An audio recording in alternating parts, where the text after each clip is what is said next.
there are a lot of exciting plans in Clark, but of course, as we know from the news, running airports is never an easy task. We talked about the other entities that you deal with, but not many people realize that you also deal with immigration and customs, and if there are problems with them, the unfortunate thing is you're blamed. I mean, the airport management is blamed.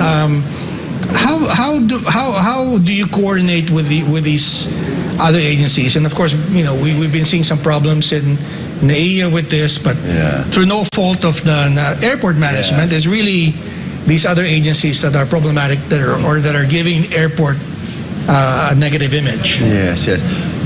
In the design, first in the design of the new terminal, we made sure that the space requirements of these government agencies like immigration, customs, transport security, and then the quarantine will be sufficiently be met and provided. So we consulted with them. So we established a good relationship with them during the design. So it's built in from the beginning. So what do you want? How much space? There will have expansion. So they have like a sense of ownership in the design itself.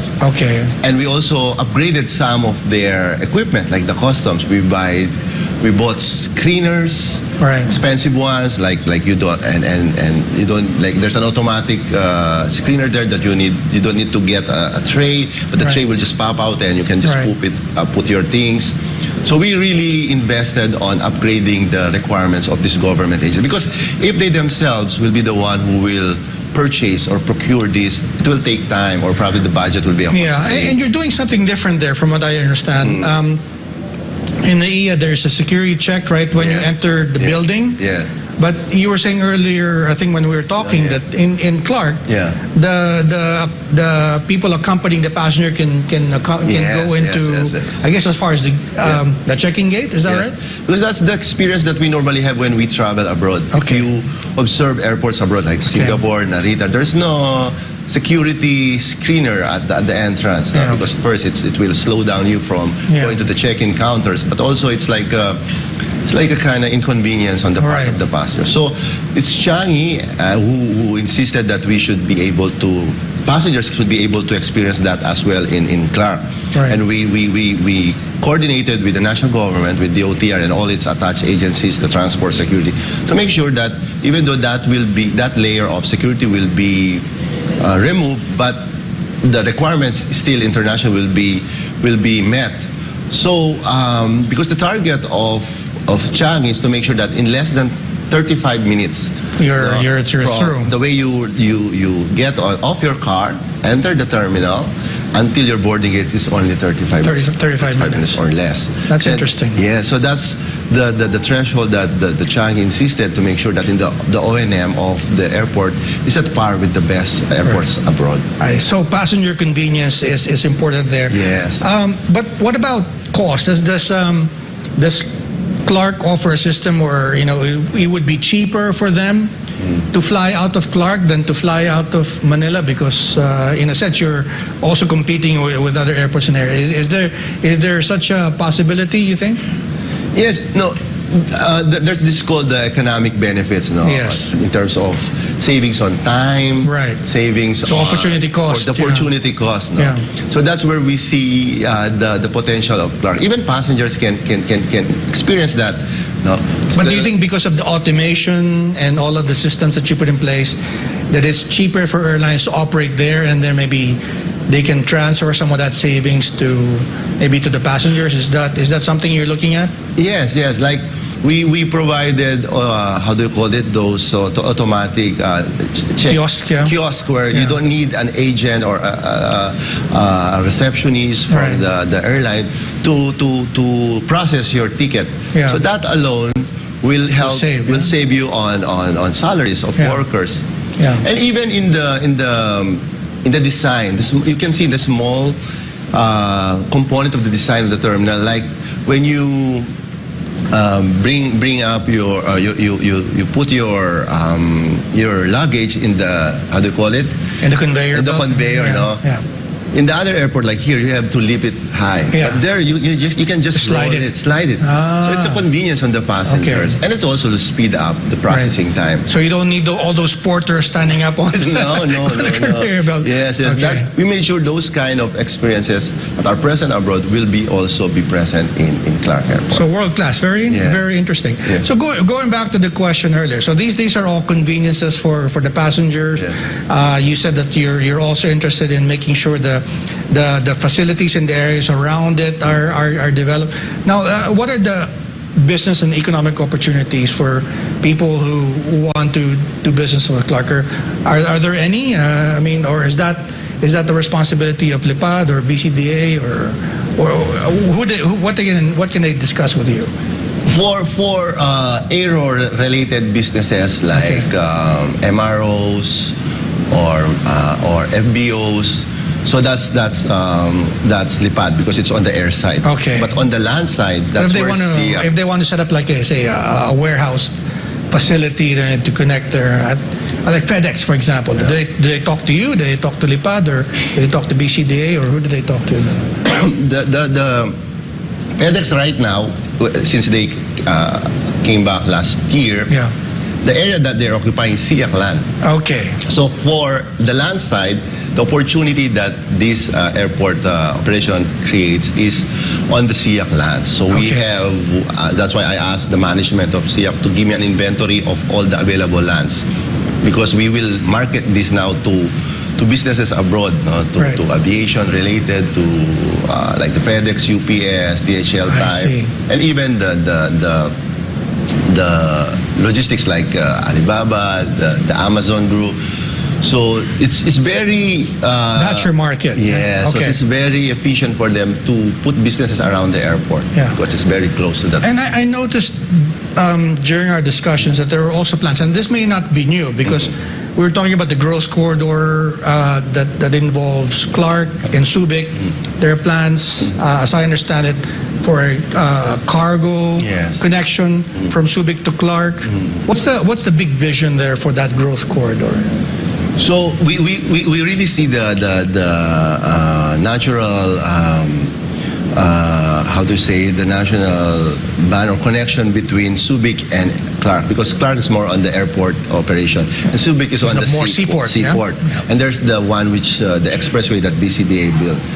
So any businesses that in Subic that needs immediate flying out the equipment or goods or services, they can already use the Clark Airport. On the vice versa, for Clark businesses like manufacturing, they can use the seaport, so via the expressway. So, but for the airport, we see this opportunity as always. It's more of the land around it can create businesses not just beneficial for the Clark area, but for the entire the country. So what are the challenges? Because we have a new government that's not 1 year old at the moment. You have all of these things. What are the challenges facing you, and maybe what should the Marcos government look at to help Clark realize its vision? Of course, the pandemic happened, so you're still recovering. So it created strain on the national government's ability to fund big projects. So the good thing, the national government has already considered PPP as one of the thrust or mode of implementing big ticket projects. Because we see the next big thing that we need to build in the Clark Airport area is the second runway. But it is being occupied right now by the Air Force facility, so we need to relocate them first. So under the agreement with the Air Force, we need to fund their relocation requirements. So their housing. Can't they just fly away? We hope so, if that happen, of course.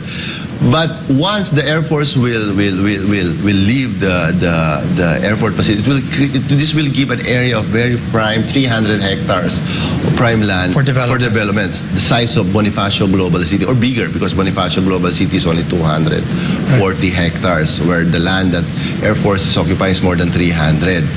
So instead of relying on government budget, which we are competing with social services and other requirements of the national government agencies. So we are looking, instead of challenge, we see an opportunity now for private sector to come in and participate in developing these areas for the growth of the airport. Right. Yeah. So these developments, where are you at now? What's the status now? Is Clark Airport 100%, 80%? Because I noticed that obviously you're turning a profit, but there's still capacity for growth. You're saying, you're pointing out that there's a second runway in the plan, but things seem to be going well. But at this moment, where is it right now, the status? The good thing about Clark Airport is it's already a master plan area. Okay. So we just need to look at the master plan, check the requirements. Okay. So we can easily pull out a page in the master plan to say that at this stage, we need to build this road. At this level of traffic at the airport, we need to build this runway. So we can easily implement those projects. So it's a matter of timing and making sure that we regularly monitor the potential for the area. So in order to implement these projects.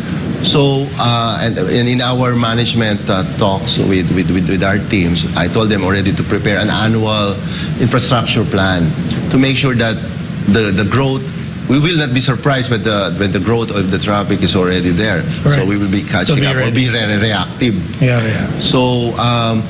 So we already have a plan. Palafox is already also updated the commercial land to master plan it. So we already got proposals also to develop these lands.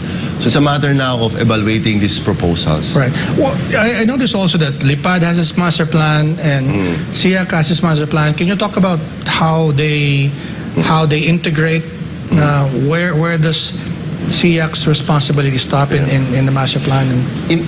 Out of the 2,300 hectares of the Clark Civil Aviation Complex, that's the total area under SIAC, around 700 hectares was entrusted under the concession agreement with Lipad. Okay. So that's where their first terminal, that's where the existing terminal right now, the airside, the runway, and the taxiways, and some lands.